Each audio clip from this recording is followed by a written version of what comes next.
Hey guys, it's Sandy from Sandy's Organized Chaos, and today we are going to be talking about Waterslide paper.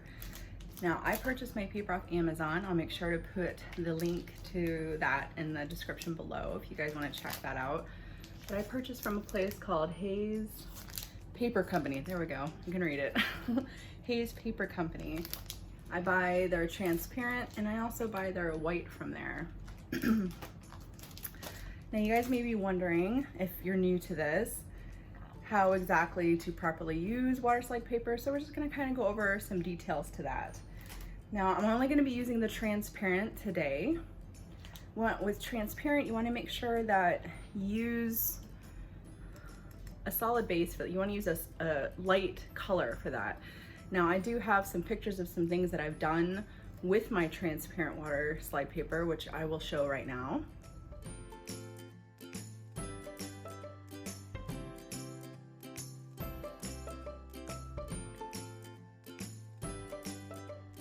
And as you can see from those photos, it's pretty typical using the transparent. You can't see the background, but you can kind of see the glitter through it.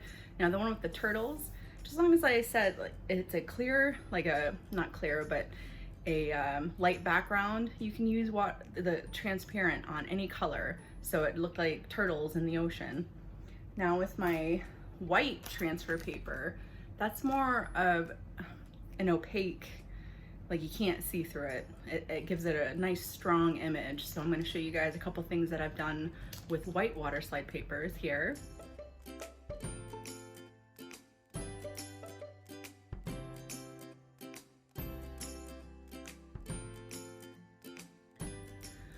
Now, as you can see from the image on the black base, you can print that out and you have your image nice and bright on there. Then that's the whole point of the white transfer paper, is it's really bold. And same thing with the sunflower. You couldn't see through it. All you could see was that vivid image of the sunflower. I also use an inkjet printer that I purchased from Best Buy.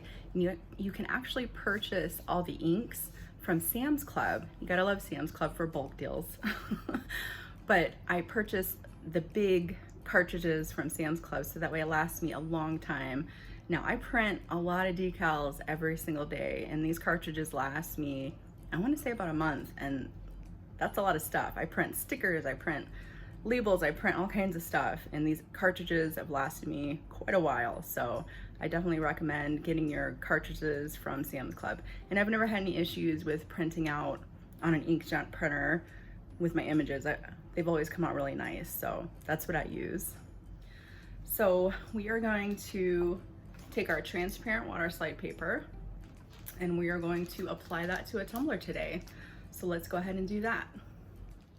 Now I'm going to be adding my logo to a tumbler today, and I just want to make sure that it's the proper size. I uploaded it through my computer onto my Cricut. Now I want to make sure that it's on print.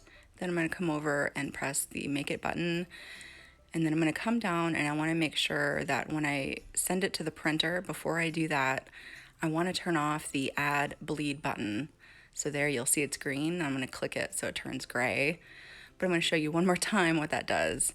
It'll add that extra fuzziness around it, and you don't want that. I've done that way too many times and messed up my water slides from not clicking that button. So please make sure to do that.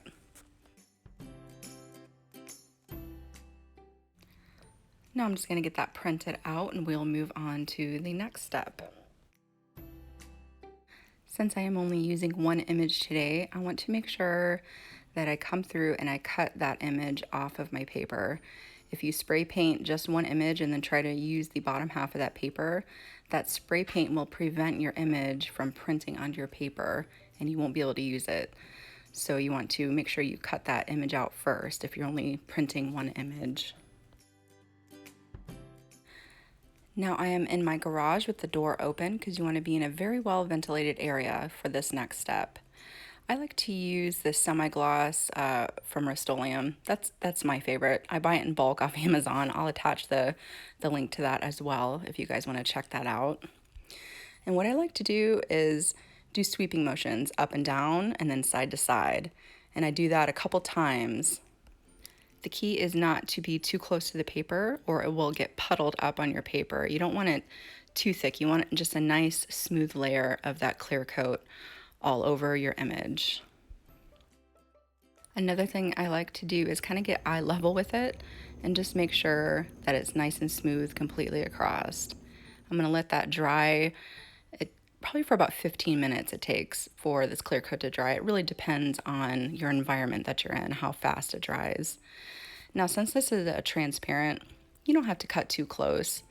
It all depends on the kind of base you're gonna be putting it on as far as how much you wanna cut away.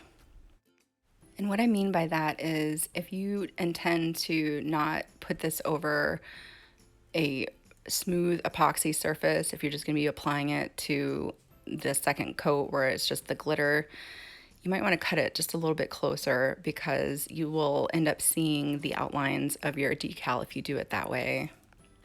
This is why I always highly recommend that you apply any type of Waterslide decals to a very smooth finish epoxy surface. It will give you the best look for that image. Now that I have my cup here, I'm going to make sure that the surface is nice and smooth before I add my decal. As you can see here, the surface is nice and smooth, has a nice coat of epoxy over it. Now I'm going to show you a tumbler that doesn't have that nice smooth coat of epoxy. It's just the glitter on the base without the extra coating of that epoxy. Now if you intend to add it to something like that, you just want to really make sure that you get all that water out from underneath because like I said, it's more prone to show all those bubbles and inconsistencies on the Waterslide paper. Now I'm going to take my decal and I'm going to take a cup of water. I'm just using room temperature water. I always have this in my craft room because I do so many tumblers every day, so I happen to have lukewarm water in my craft room right now. So I'm going to let that soak, and then as soon as it's able to feel like it can slip off that paper, it is ready to apply. What I like to do is just kind of slide it up off my paper just a little bit, and then continue to just slide it, keep sliding it, and then I will actually take my fingers and kind of hold it down so that way it stays in place. And then I had a little oopsie there, so I'm just gonna come through before it gets stuck down and kind of fold that back out and fix it. See, easy fix. And I'm just gonna slide that paper out, adjust my image, and then I'm going to squeegee all the water out of it. I have a ton of receiving blankets that I reuse in my craft room because I have 4 kids. So I'm just going to be using my fleece, or flannel, not fleece, my flannel receiving blanket. And I like to press down on the image with my hand. And then I just come through and I very gently continue to push that water out. You don't want to pull too hard, it might rip. And then you have to do it all over again. So just be careful. But then that is it. It's as easy as that. It only takes about 15 minutes for these to dry, and then they are ready to be epoxied. Now, I print these out all the time, and I have a ton of them in my drawer, and they hold up really well. So what I like to do is I just print up a whole bunch of images that I know I need to use, and I stick them in my drawer, and then I have them for whenever I need to make my orders. Now, if you have any questions or comments, please feel free to let me know down below. I would love to hear from you guys. And if you haven't already, don't forget to hit that subscribe button, and I will see you guys next time.